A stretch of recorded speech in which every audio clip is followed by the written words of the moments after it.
In a world where silence is mistaken for weakness, one 17-year-old girl proved that the quietest voices often carry the deadliest secrets.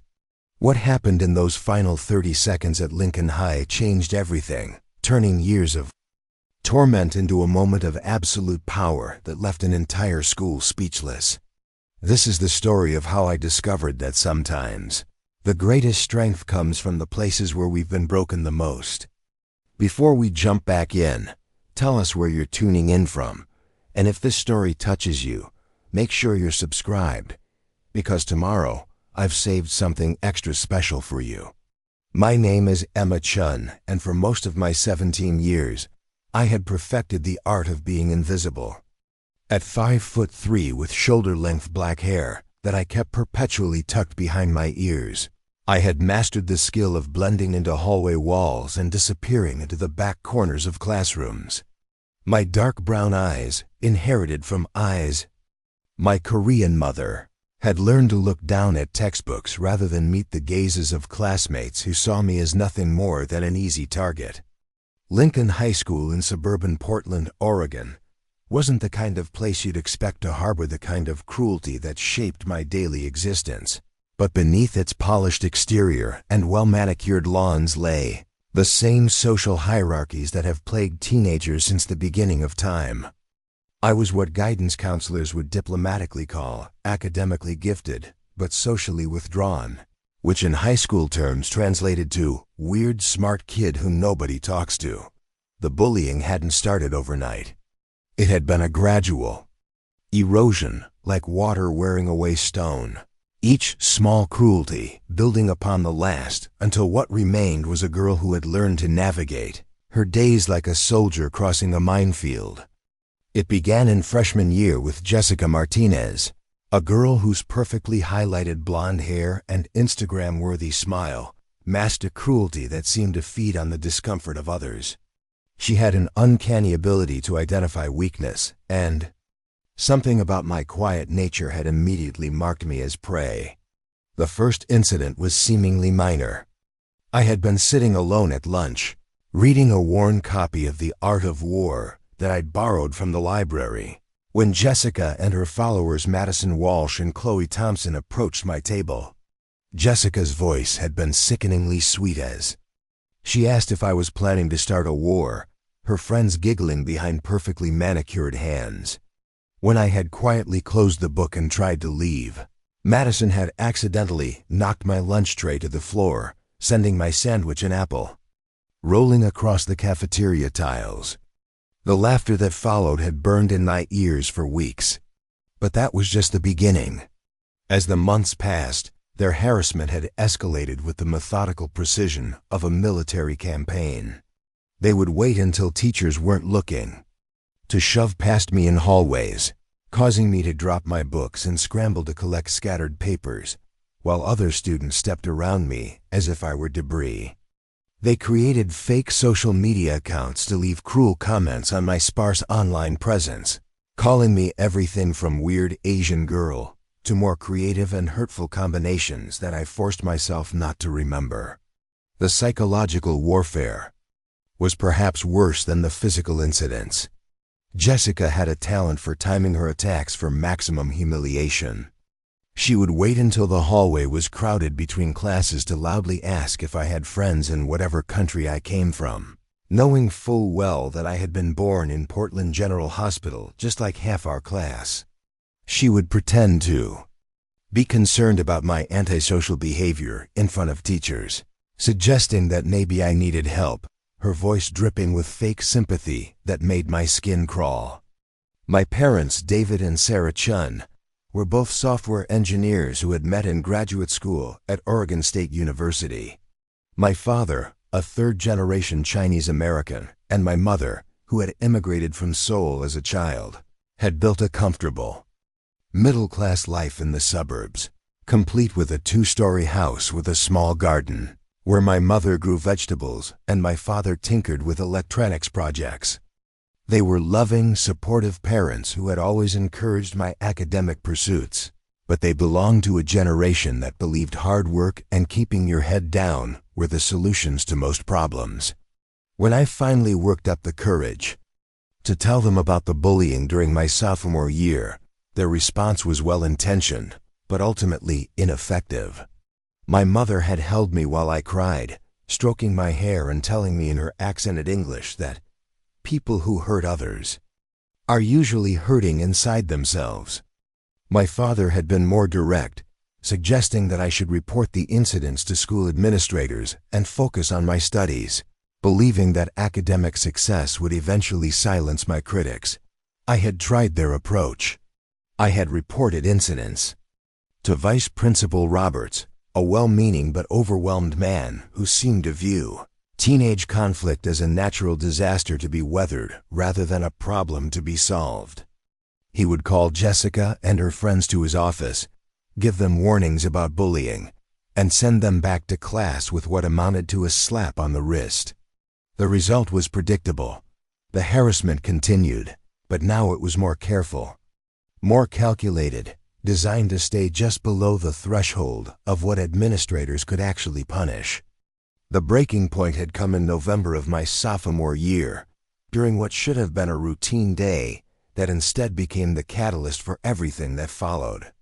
I had stayed after school in the library, working on a research paper about the Meiji Restoration for my world history class, when I realized I had left my laptop charger in my locker. The hallways were mostly empty, populated only by the occasional student heading to after-school activities or tired teachers finally heading home. As I approached my locker, I heard the familiar sound of Jessica's laughter echoing from around the corner. My heart immediately began to race, and I considered turning back. But I needed that charger to finish my paper, and I was tired of letting fear dictate my movements through my own school. I had taken a deep breath, straightened my shoulders, and continued toward my locker, hoping that maybe, just maybe, they would be too distracted to notice me. I should have known better. Well, Jessica's voice had cut through the silence like a blade. Look what we have here. Little Emma, all alone in the big scary hallway.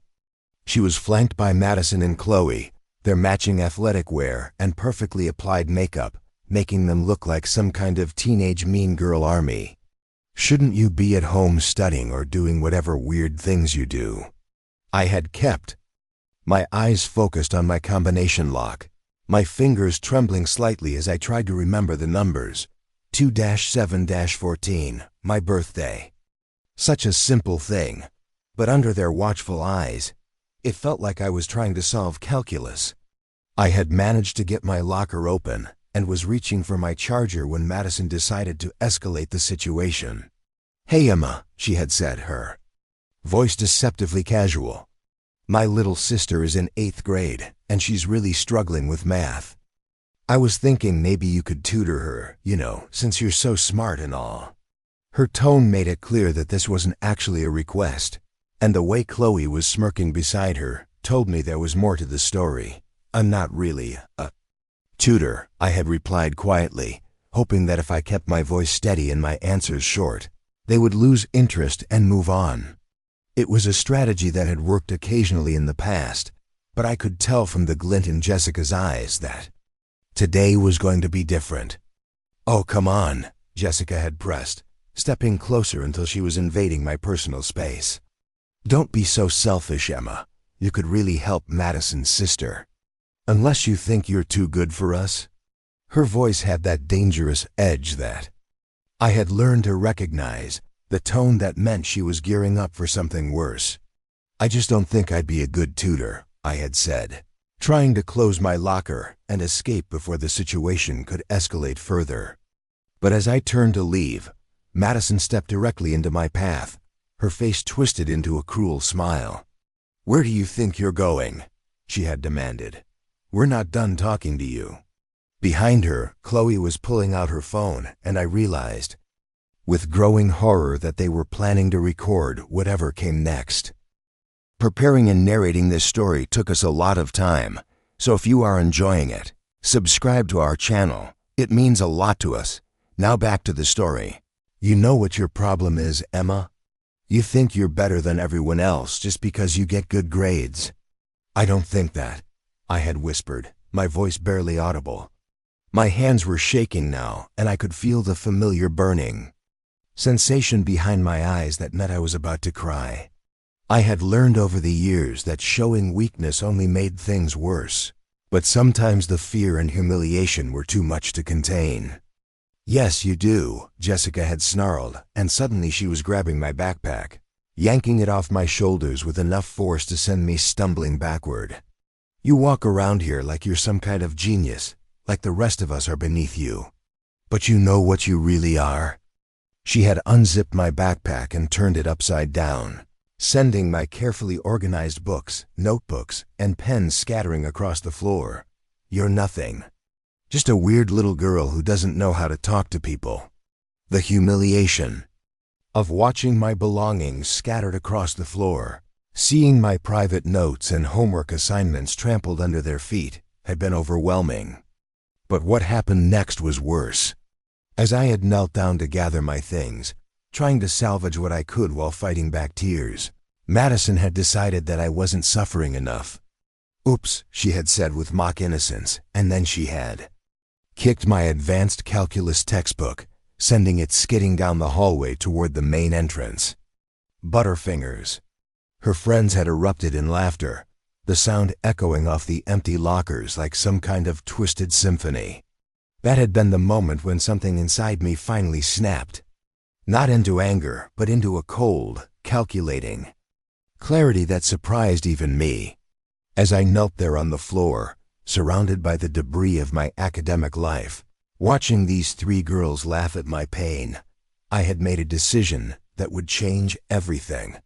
I was done being a victim. I was done letting fear control my life. I was done being invisible. But I was also smart enough to know that I couldn't fight back with words or tears, or even by running to adults who would offer sympathy but no real solutions. If I was going to change my situation, I needed to change myself. I needed to become someone who couldn't be pushed around, someone who could stand up to bullies not with anger or violence, but with a quiet strength that they couldn't understand or defeat. That night, after I had gone home and told my parents that I had accidentally dropped my backpack in the hallway, after I had done my homework and eaten dinner and pretended that everything was normal, I had sat in my room and done something I had never done before. I had Googled martial arts classes near me. The search results had been overwhelming at first. There were dozens of options: karate schools, taekwondo academies, boxing gyms, jiu-jitsu studios. I had spent hours reading reviews and watching videos, trying to understand the differences between various fighting styles. Some seemed too aggressive, too focused on offense and dominance. Others seemed too formal, too concerned with tradition and ceremony. I wasn't looking to become a fighter or a warrior. I was looking to become someone who couldn't be pushed around. That's when I found Master Kim's Academy of Traditional Martial Arts, a small dojang tucked away in a strip mall between a used bookstore and a Vietnamese restaurant about 20 minutes from my house. The website was simple, almost austere, with photos of students practicing forms and sparring in a clean, well-lit space. But what caught my attention was the philosophy section, which talked about martial arts as a path to self-discipline, mental clarity, and quiet confidence.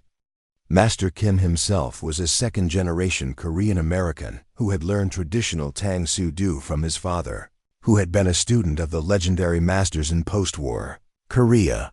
His bio mentioned that he had spent years studying not just the physical techniques of martial arts, but the philosophical and mental aspects that turned fighting techniques into a way of life. He emphasized that true martial arts weren't about defeating others, but about conquering your own limitations and fears. I had stared at that website for nearly an hour, reading and rereading every word, trying to work up the courage to make a phone call that felt like it might change everything. Finally, with trembling fingers, I had dialed the number listed on the contact page. Master Kim's Academy, a calm, measured voice had answered. The accent was slight but unmistakable, and something about the way he spoke immediately put me at ease. "Hi," I had stammered, suddenly unsure of what to say. "I'm interested in learning martial arts." The words had felt strange in my mouth, like I was speaking a foreign language. "That's wonderful," Master Kim had replied, and I could hear genuine warmth in his voice. "May I ask what draws you to martial arts? Are you looking for fitness, self-defense, competition, or something else?" I had been quiet for a long moment, trying to figure out how to explain without revealing too much. "I guess I want to be stronger," I had finally said. "Not just physically. I want to be the kind of person who can't be pushed around." There had been another pause, and when Master Kim spoke again, his voice carried a weight of understanding. That made me think he had heard similar requests before. "Strength comes in many forms," he had said. "The strongest people are often the quietest ones, because they have nothing to prove to anyone else. Would you like to come in for a trial class? No obligation, just a chance to see if this is the path you're looking for." That conversation had taken place on a Tuesday night in late November. By the following Saturday morning, I was standing outside Master Kim's academy, wearing my older brother's gym clothes and fighting every instinct that told me to turn around and go home. The strip mall was quiet at 9 a.m., with only a few cars in the parking lot and the distant sound of traffic from the main road. The academy itself was smaller than I had expected, but it radiated a sense of calm purpose that was immediately apparent. Through the large windows, I could see students in white uniforms practicing forms, their movements precise and controlled. There was no shouting or aggressive posturing, just focused concentration and quiet instruction. Master Kim had greeted me at the door with a slight bow, a gesture that seemed both formal and welcoming. He was a man in his 50s, with graying hair and kind eyes behind wire-rimmed glasses. His white uniform was perfectly pressed, with a black belt around his waist that looked like it had seen years of use. Everything about him conveyed competence and control, but there was nothing intimidating about his presence. "You must be Emma," he had said, extending his hand for a shake. "I'm Master Kim. Thank you for coming today." His grip was firm, but not overwhelming, and his smile was genuine. "Are you ready to begin your journey?" That first class had been a revelation. I had expected to learn punches and kicks, to practice fighting techniques that would help me defend myself against bullies. Instead, Master Kim had started with breathing exercises, teaching me how to center myself and find calm in the midst of chaos. He had shown me basic stances, emphasizing balance and stability over aggression. He had talked about the mental aspects of martial arts, explaining how true strength came from understanding yourself and your limitations. "Fighting is the last resort of martial arts," he had told me as we practiced basic blocks and strikes in slow motion. "The greatest victory is the one that is won without fighting at all. But to achieve that kind of victory, you must first understand your own power and learn to control it completely." Over the weeks that followed, I had thrown myself into training. With the same intensity I brought to my academic studies. I attended classes 3 times a week, spending hours at home practicing forms and conditioning exercises. Master Kim had been patient, but demanding, pushing me to improve while never making me feel inadequate or rushed. The physical changes had been gradual but unmistakable. My muscles had grown stronger and more defined. My reflexes had sharpened, and my stamina had improved dramatically. But the mental changes had been even more profound. I had learned to quiet the voice in my head that constantly worried about what others thought of me. I had discovered reserves of inner strength that I never knew existed. Most importantly, I had begun to understand that confidence wasn't about being louder or more aggressive than others. It was about knowing yourself so completely that external validation became irrelevant. As winter had turned to spring, my training had intensified. Master Kim had introduced me to sparring, first with protective gear and careful supervision, then gradually with more realistic scenarios. I had learned to read body language, to anticipate attacks, and to respond with precise, controlled movements that neutralize threats without causing unnecessary harm. But perhaps the most important lesson had been about timing and patience. Master Kim had taught me that the most effective techniques were often the ones that used an opponent's energy against them, redirecting force rather than meeting it head-on.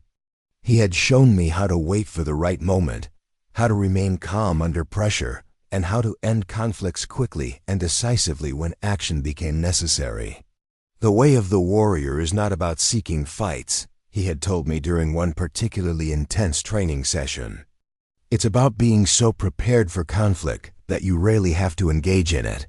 When people can sense your confidence and capability, they are much less likely to test you. By the time my junior year had begun, I had earned my black belt, an achievement that had taken most students several years to accomplish. Master Kim had told me that my dedication and natural aptitude were rare, but more importantly, he had seen something in me that I was only beginning to recognize in myself. I had transformed from a frightened, bullied teenager into someone who carried herself with quiet confidence and unshakable inner strength. The changes hadn't gone unnoticed at school, though they were subtle enough that most people couldn't quite put their finger on what was different. I still dressed simply and kept to myself, but I no longer hunched my shoulders or avoided eye contact. I walked through the hallways with purpose, my spine straight and my head held high. I still preferred books to social gatherings, but my solitude now felt like a choice rather than a defense mechanism. Jessica and her friends had seemed to sense that something had changed, but they couldn't resist testing me occasionally. Their harassment had become less frequent, but more pointed, as if they were trying to figure out why their usual tactics no longer seemed to affect me the way they once had. I had learned to deflect their verbal attacks with calm indifference, neither escalating the situation nor backing down from it. But I knew that eventually, there would come a moment when all of my training would be put to the ultimate test. Master Kim had prepared me for that possibility, teaching me not just the physical techniques I would need to defend myself, but the mental discipline required to use only as much force as necessary and no more. He had emphasized that martial arts were about protection, not aggression, and that true mastery meant knowing when not to fight as much as knowing how to fight. That moment came on a gray Tuesday morning in October of my junior year, during what should have been an ordinary day that instead became the culmination of everything I had learned about strength, courage, and the power of quiet determination. It was the day that I finally understood what Master Kim had meant when he told me that the greatest victories were won without fighting. But sometimes, when all other options were exhausted, a warrior must be prepared to stand and show the world exactly what they were capable of. The morning had started like any other, with my usual routine of arriving at school early to avoid the crowds and settling into my first period, advanced placement literature class. Mrs. Henderson had been discussing the themes of power and revenge in The Count of Monte Cristo, and I had found myself thinking about how the protagonist had spent years preparing for his moment of reckoning, just as I had been preparing for mine without fully realizing it. As I walked to my locker after class, I noticed that the hallways seemed more charged than usual, filled with the kind of electric tension that preceded major drama. Students were clustered in small groups, whispering and glancing around nervously, and I could sense that something significant was building. My instincts, honed by months of martial arts training, told me to be extra alert, but I couldn't have predicted what was coming next. Jessica was waiting by my locker, but she wasn't alone. In addition to her usual companions Madison and Chloe, she had recruited several other students, including 2 boys from the football team who looked like they were there for intimidation rather than conversation. The group formed a loose semicircle around my locker, effectively blocking my access, while creating a scene that was drawing attention from other students. Emma, Jessica had called out sweetly as I approached, her voice carrying that familiar, false warmth that I had learned to recognize as a warning sign. "We need to have a little chat." Behind her, one of the football players, I recognized him as Tyler Brooks, A senior with a reputation for aggression, both on and off the field, was cracking his knuckles with deliberate menace. I had stopped, several feet away from the group, my training automatically kicking in as I assessed the situation. 7 against 1, in a public hallway with dozens of witnesses. Multiple escape routes available, but all of them blocked by members of the group. My heart rate had increased, but my breathing remained steady and controlled, just as Master Kim had taught me. "What do you want, Jessica?" I had asked, my voice calm and clear despite the adrenaline beginning to course through my system. I had learned to project confidence even when facing overwhelming odds, and I could see that my composure was already unsettling some of the less committed members of her group. "See, that's exactly what I'm talking about," Jessica had replied, her mask of sweetness beginning to slip. "That attitude of yours.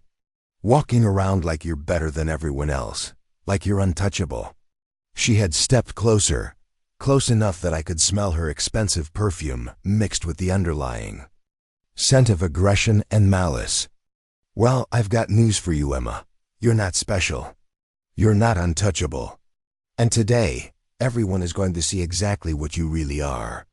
The words had washed over me without impact, their power neutralized by months of mental conditioning and self-discovery. I had faced my fears in the controlled environment of the dojang, learned to find calm in the eye of chaos, and discovered reserves of inner strength that no amount of verbal abuse could touch. But I could see that my lack of reaction was frustrating. Jessica and frustrated bullies were dangerous bullies. "You know what your problem is?" Madison had chimed in, apparently deciding that the confrontation wasn't escalating quickly enough. "You think you're some kind of badass just because you've been acting different lately. But we all know you're still the same pathetic little girl you've always been." She had gestured to Tyler and his friend, a stocky boy named Marcus who looked uncomfortable but committed to the group dynamic. "These guys don't think you're so tough. Maybe it's time someone taught you a lesson about respect." That had been the moment when I realized that this wasn't going to end with words. The presence of the football players, the careful positioning of the group, the growing crowd of spectators, everything pointed to a confrontation that was designed to be my ultimate humiliation. Jessica had planned this as a public spectacle, a demonstration of her power and my weakness that would cement our respective positions in the school's social hierarchy. But as I stood there, surrounded by people who saw me as nothing more than an easy target, I felt something that surprised me. I wasn't afraid. The girl who had cowered in bathroom stalls and eaten lunch alone in empty classrooms was gone, replaced by someone who had spent countless hours learning to face her fears and overcome them. I had been transformed by fire and discipline into something these bullies couldn't understand or intimidate. The confrontation that followed would become the stuff of legend at Lincoln High. But for me, it was simply the moment when all of my training, all of my preparation, and all of my inner transformation came together in a perfect synthesis of mind, body, and spirit. It was the moment when the quiet girl finally found her voice, not through words, but through action that spoke louder than any speech ever could. Master Kim had always told me that true martial artists were forged in moments of absolute clarity, when the mind becomes still and the body responds with perfect precision. As I stood facing Jessica's assembled group, I understood what he meant. The chatter of other students faded into background noise, my vision sharpened to laser focus, and time seemed to slow as my training took over. Tyler Brooks stepped forward first, his massive frame casting a shadow over my smaller figure. At 6'2" and probably 200 pounds of football muscle, he was used to intimidating people through sheer physical presence. His approach was casual, almost lazy, the way someone moves when they expect no real resistance.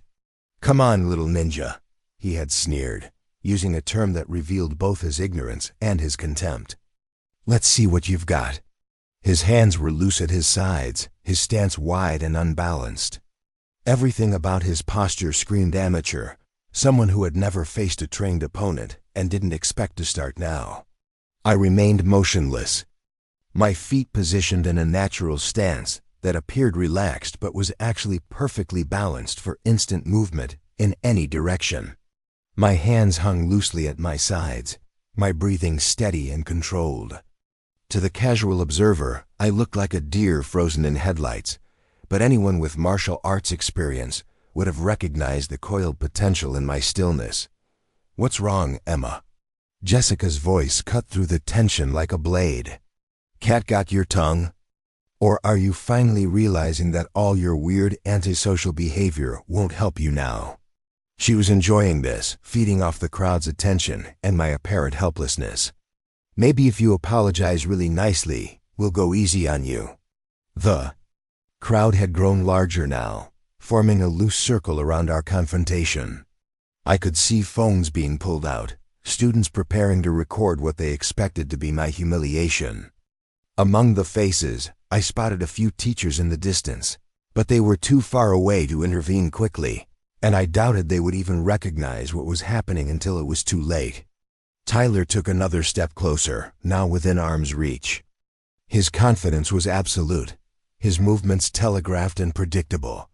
He reached out with his right hand, intending to grab my shoulder in what was probably meant to be an intimidating gesture rather than an actual attack. It was exactly the kind of mistake that Master Kim had taught me to watch for, the moment when an aggressor's overconfidence became their weakness. I moved. The response was so fast, so fluid, that many of the spectators didn't even see what happened. Tyler's reach-in hand found nothing but air as I shifted slightly to my left, my body moving with the economy of motion that came from thousands of hours of practice. At the same time, my right hand came up in a simple but devastatingly effective block that redirected his momentum, while my left hand struck the pressure point just below his elbow. The technique was called crane intercepts branch in the forms. I had learned, and Master Kim had drilled it into me until it became as natural as breathing. Tyler's arm went instantly numb from fingertips to shoulder, and his face registered shock and confusion as he realized that his seemingly helpless target had just neutralized his attack without apparent effort.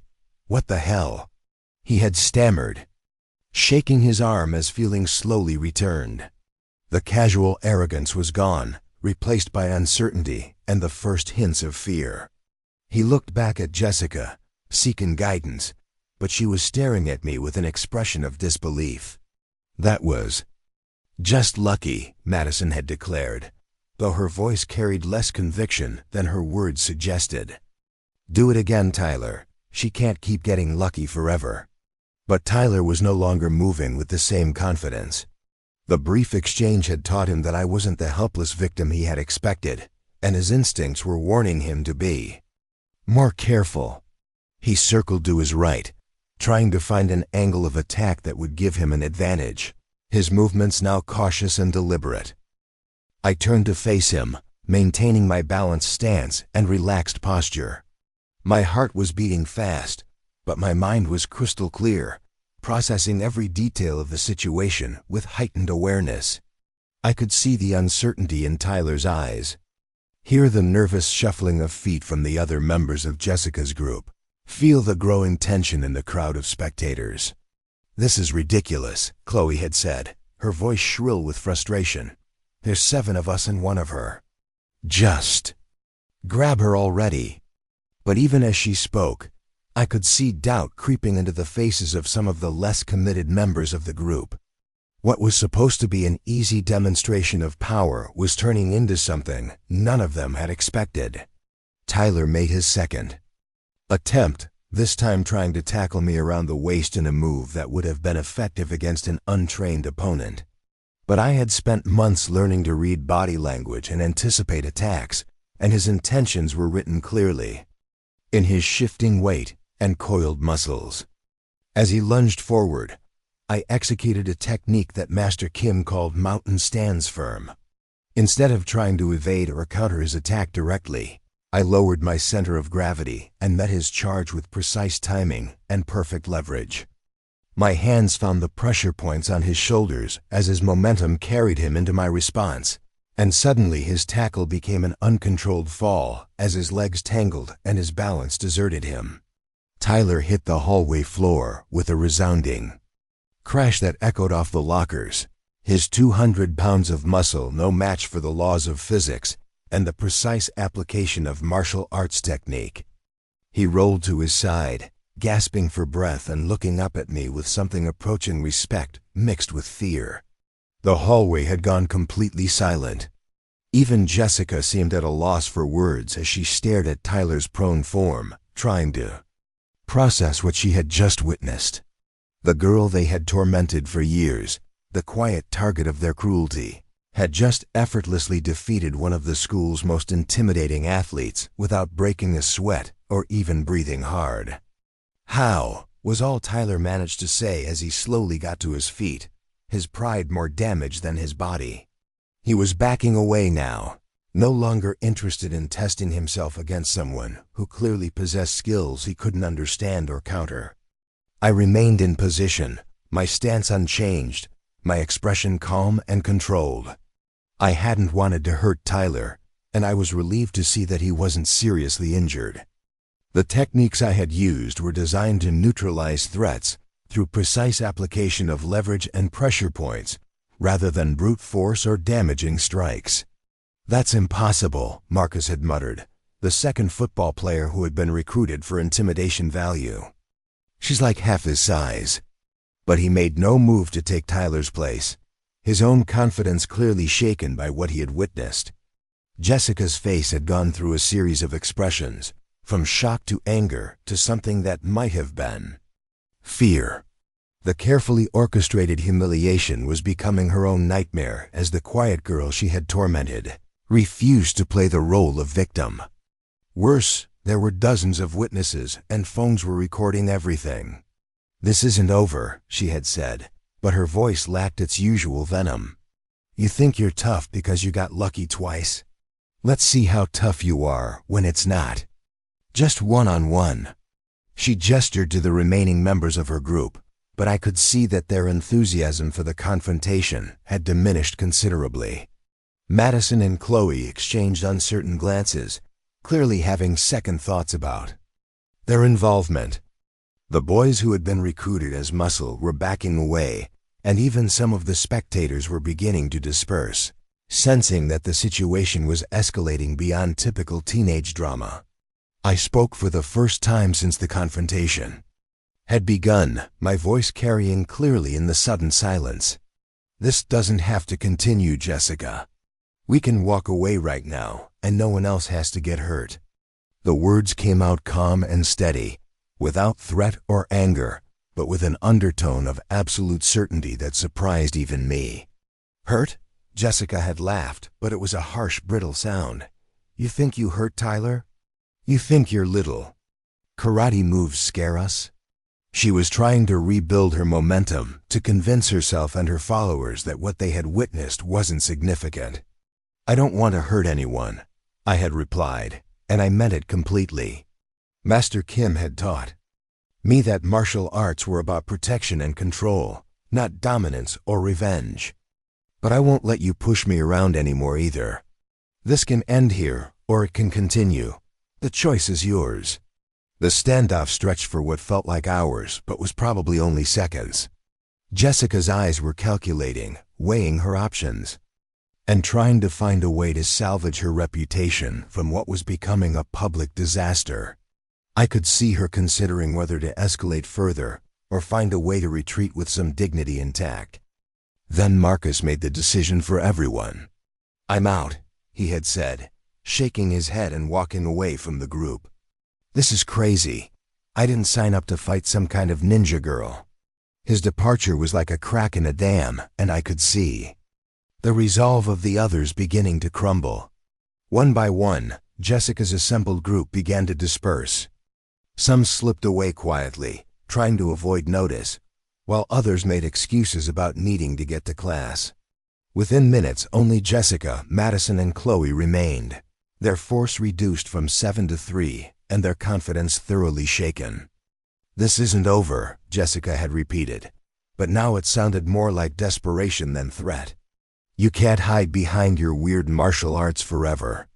Sooner or later, you'll be alone, and when that happens, we'll be waiting." I looked at her with something that might have been pity.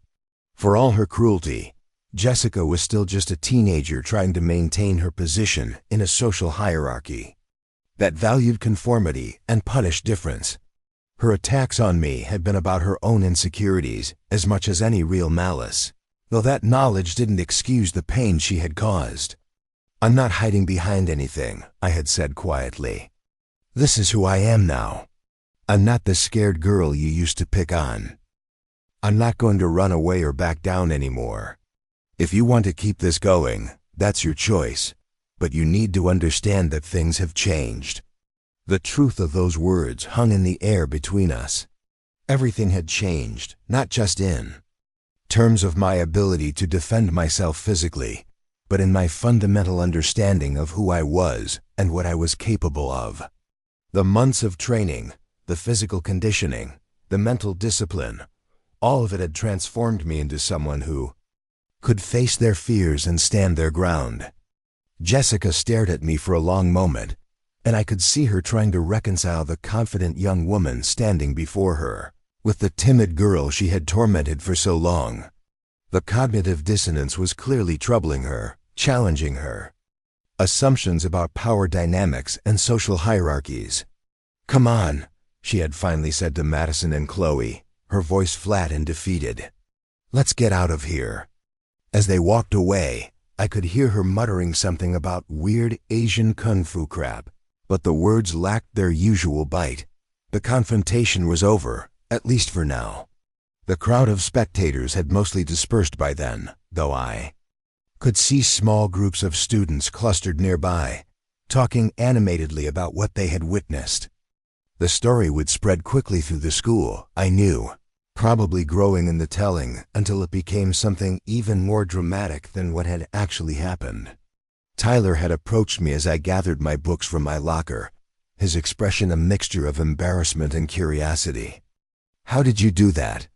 he had asked, his voice genuinely puzzled. "I mean, I outweigh you by like 70 pounds.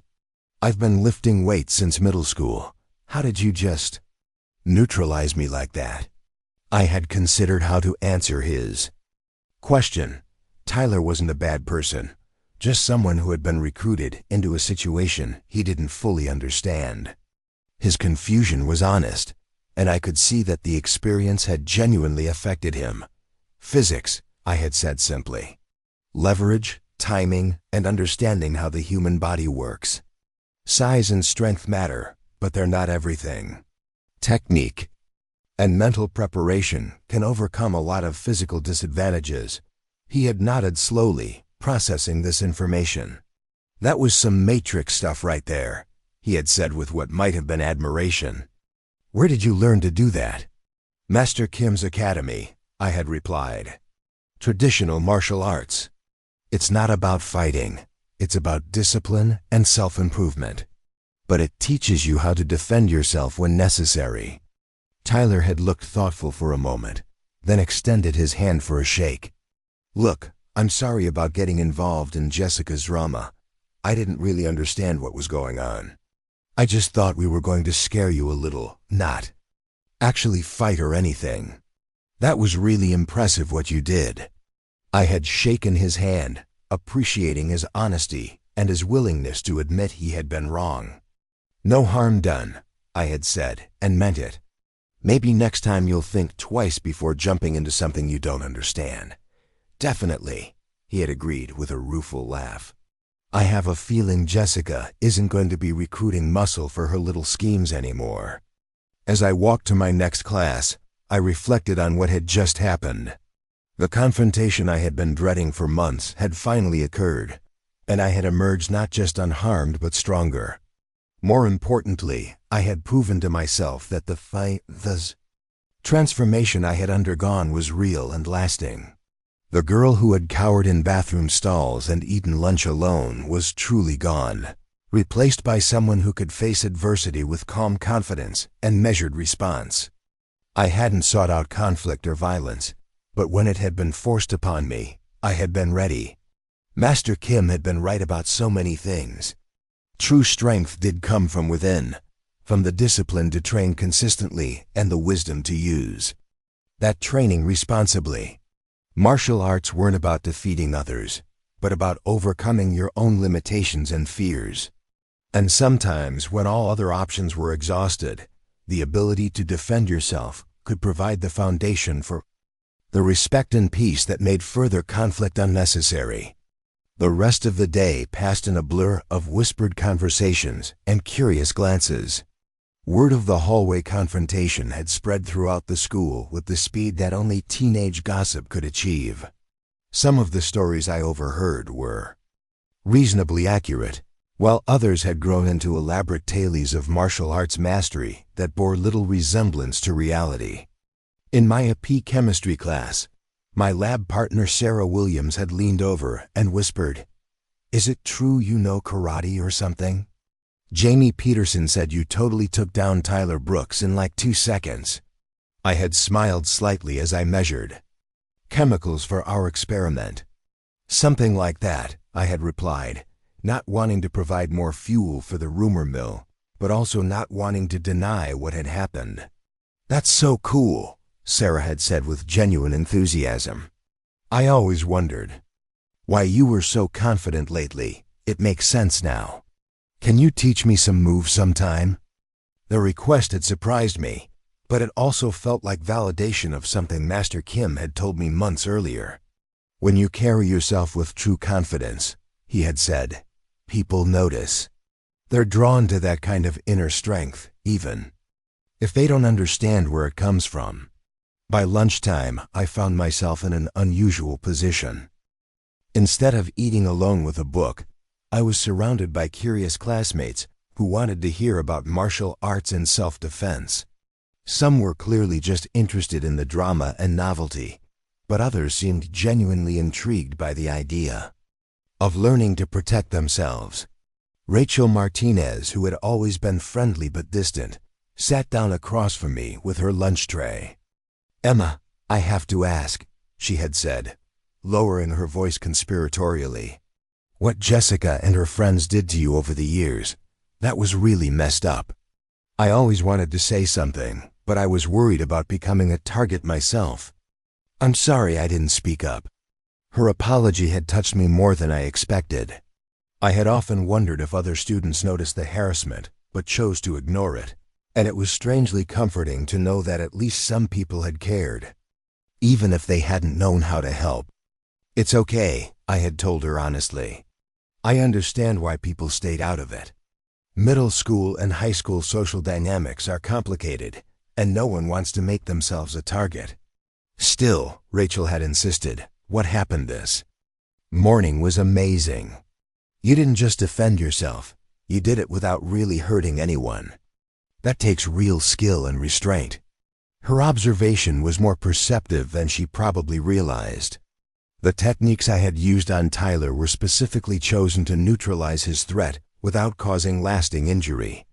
Master Kim had taught me dozens of methods that could have been far more devastating, but he had also emphasized that true martial artists used only the minimum force necessary to resolve a situation. As the week progressed, I noticed subtle but significant changes in how other students interacted with me.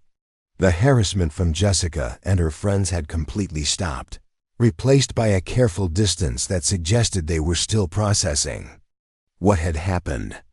Other students who had previously ignored me were now curious and friendly, asking questions about martial arts and self-defense. Most importantly, I felt a sense of closure and completion that had been missing from my life. For years, the fear that had dominated my daily existence was gone, replaced by a quiet confidence that allowed me to focus on my studies and interests without constantly looking over my shoulder. Master Kim had been pleased but not surprised when I told him about the confrontation during my next training session. "You used appropriate techniques for the situation," he had said after listening to my account. "You protected yourself without causing unnecessary harm. And you gave your opponents every opportunity to withdraw before escalating. That shows true martial arts spirit. I was scared, I had admitted. Not of being hurt, but of hurting someone else. When Tyler went down, my first thought was hoping he wasn't injured. Master Kim had nodded approvingly. That fear is a sign of wisdom and maturity. The day you stop being concerned about the consequences of your actions is the day you stop being a true martial artist. Power without compassion is just violence. The transformation was complete, but I knew it was also just the beginning. The skills I had learned and the confidence I had gained would stay with me for the rest of my life, influencing not just how I dealt with physical threats, but how I approached every challenge and opportunity that lay ahead. 3 months after the hallway incident, I stood before the mirror in Master Kim's academy, adjusting my black belt one final time, before the demonstration that would mark my transition from student to assistant instructor. The reflection staring back at me was almost unrecognizable from the frightened girl who had first walked through these doors 2 years ago. My shoulders were straight, my eyes clear and confident, and there was something in my posture that spoke of hard-won inner peace.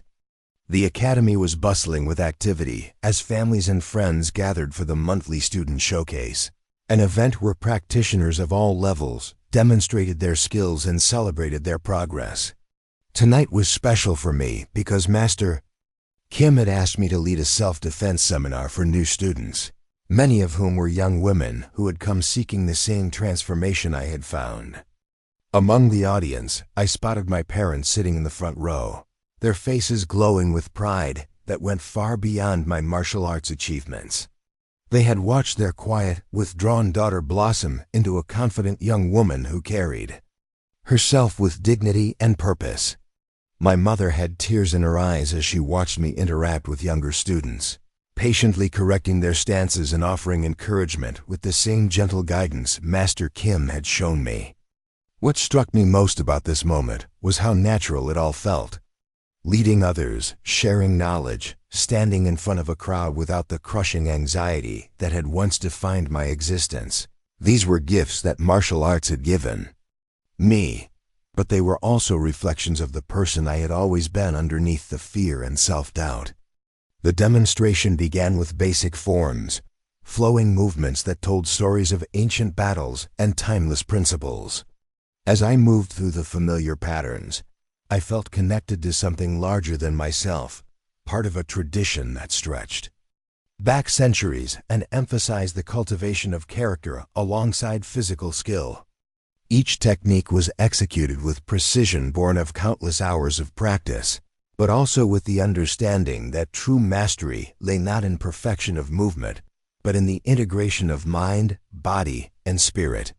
During the self-defense portion of the evening, I found myself sharing not just techniques but philosophy. I spoke about the importance of awareness and avoidance, about the difference between confidence and aggression, about the responsibility that came with the ability to protect oneself and others.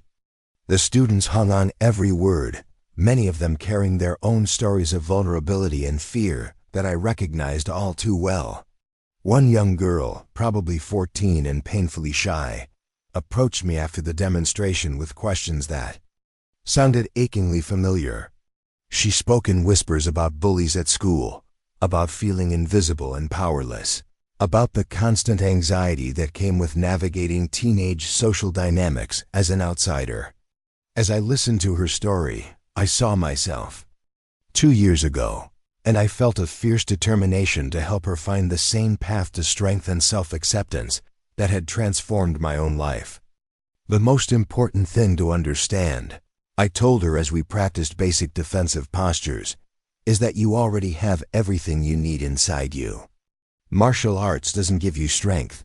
It teaches you how to recognize and develop the strength you already possess. Every time you come to class, every time you practice at home, every time you refuse to give up when things get difficult, you're building something that no one can ever take away from you. Her eyes widened with a mixture of hope and uncertainty that I remembered well. Change seemed impossible when you were trapped in patterns of fear and self-doubt, but I had learned that transformation was always possible for those willing to commit to the work required. I exchanged contact information with her parents and promised to provide additional mentoring outside of regular class time, knowing that sometimes the most important learning happened in quiet conversations between mentor and student. As the evening wound down and families began to leave, Master Kim approached me with the kind of smile that conveyed both satisfaction and anticipation. "You have become everything I hoped you would when you first walked through that door," he sighed, his voice warm with genuine affection. "But more importantly, you have become who you were always meant to be. The frightened girl who came here seeking protection has grown into a young woman who protects others." His words carried weight beyond simple praise. Over the past 2 years, Master Kim had become more than just an instructor. He had been a father figure, a mentor, and a guide who had seen potential in me when I couldn't see it in myself. Under his patient guidance, I had learned not just how to defend my body, but how to fortify my spirit against the kinds of attacks that left no physical marks but could devastate a person's sense of self-worth. "I have something to discuss with you," he continued, his expression becoming more serious. "I've been offered an opportunity to expand the academy, to open a second location specifically focused on programs for at-risk youth. I would like you to help me develop and lead those programs. It would mean additional training, certification in counseling and youth development, and a significant commitment of time and energy. But I believe you have a gift for reaching people who are struggling, and I think this could be your calling." The offer was unexpected, but felt incredibly right. Throughout my martial arts journey, the moments that had meant the most to me were when I was able to help other students overcome their own obstacles and discover their inner strength. The idea of dedicating myself to that work professionally was both exciting and daunting, but it aligned perfectly with the values and purpose that had emerged from my own transformation. "I'm interested," I said without hesitation. "More than interested, I think this is exactly what I want to do with my life. When do we start?" Master Kim's smile broadened. "We start by continuing your own education. College will give you the academic foundation you need to work with young people professionally, and we'll arrange for additional martial arts training that focuses specifically on therapeutic applications. By the time you graduate, you'll be ready to help establish programs that could change hundreds of lives." As I drove home that night, I reflected on the journey that had brought me to this point. 2 years ago, I had been a victim, someone who happened to bad things, powerless to change my circumstances or defend myself against those who sought to diminish me.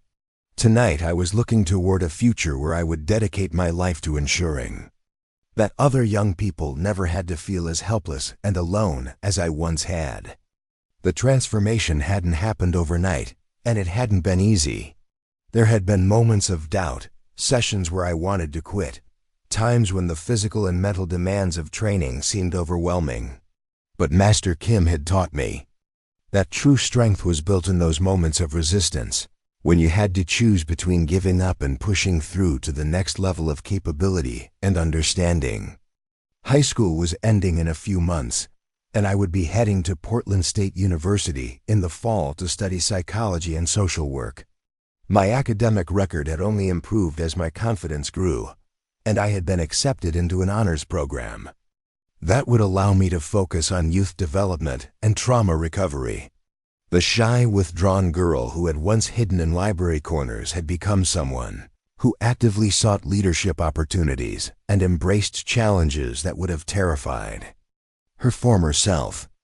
Jessica and her friends had largely faded into the background of my life after our final confrontation. There had been no dramatic reconciliation or movie-style moment of mutual understanding, just a gradual recognition that we had moved into different orbits and no longer had the power to significantly impact each other's lives. I heard through the school gossip network that Jessica had struggled with the loss of the social dominance she had once wielded, but I felt no satisfaction in her difficulties. Revenge had never been my goal. I had simply wanted to be free to live my life without fear or harassment. The real victory wasn't in defeating bullies or proving my strength to others. It was in discovering who I truly was when fear no longer controlled my choices. Martial arts had been the catalyst for that discovery, but the actual transformation had come from within, from a willingness to do the hard work of changing, not just my body, but my entire relationship with myself and the world around me. My phone buzzed with a text message from the shy girl I had spoken with after the demonstration. "Thank you for tonight," she had written. "I signed up for classes starting next week.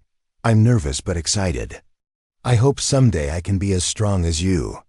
Reading her words, I felt the same sense of purpose and connection that Master Kim must have experienced when he first agreed to train a frightened teenager who had stumbled into his academy seeking something she couldn't even name. Strength, I had learned, wasn't about being the toughest person in the room or never feeling afraid. True strength was about facing your fears with courage, protecting those who couldn't protect themselves, and using whatever gifts you possess to make the world a little better than you found it. It was about understanding that vulnerability and power weren't opposites, but could coexist in the same person, creating a kind of resilience that could weather any storm. As I pulled into my driveway, I saw my parents waiting up for me, eager to hear about the evening's events. They had supported my martial arts journey from the beginning, even when they didn't fully understand why their academically focused daughter suddenly wanted to spend hours each week learning to fight. Now they could see the profound changes that training had brought to every aspect of my life, from my academic performance to my social relationships to my sense of purpose and direction. "How did it go?" my mother asked as I walked through the front door, her English still accented after 20 years in America, but her pride clearly universal. "It was perfect," I replied, and meant it completely. Master Kim offered me a position helping to start programs for at-risk youth. I think I found my calling. My father nodded approvingly, his engineer's mind already working through the practical implications of my career choice. "You will be good at this," he said simply. "You understand what it means to feel powerless, and you know how to help people find their strength. This is important work." Their support meant everything to me, but I also knew that the path I was choosing would ultimately be mine to walk. The confidence I had gained through martial arts would serve me well in college and beyond, but each new challenge would require its own form of courage and persistence. The difference was that I now knew I possessed those qualities, that they were as much a part of me as my black belt or my academic achievements. Later that night, as I sat in my room preparing for the next day's classes, I found myself thinking about all the young people who were struggling with the same fears and insecurities that had once defined my existence. In schools across the country, there were quiet kids eating lunch alone, brilliant minds hiding their light to avoid unwanted attention, sensitive souls learning to see their gentleness as weakness rather than strength. I wanted to reach every one of them, to share the message that transformation was possible, that they didn't have to remain trapped in patterns of fear and self-doubt. Most importantly, I wanted them to understand that their perceived weaknesses, their sensitivity, their thoughtfulness, their refusal to conform to others' expectations, could become their greatest strengths when properly cultivated and supported. The journey that had begun with a desperate Google search for martial arts classes had become something far greater than I could have imagined. I had gained not just the ability to defend myself physically, but the tools to navigate life with confidence, purpose, and compassion. I had learned that true martial arts weren't about fighting, but about becoming the kind of person who rarely needed to fight because they carried themselves with such quiet authority that conflict became unnecessary. As I drifted off to sleep that night, I felt a deep sense of gratitude for the journey that had brought me to this point, and excitement for the path that lay ahead. The frightened, bullied teenager was gone forever, replaced by a young woman who knew her worth and was ready to help others discover theirs. Tomorrow would bring new challenges and opportunities, but I would face them with the unshakable confidence. That came from truly knowing myself. The quiet girl had found her voice, not through words but through action, not through aggression but through strength tempered with wisdom. And now it was time to help others find theirs. Up next, you've got 2 more standout stories right on your screen. If this one hit the mark, you won't want to pass these up. Just click and check them out.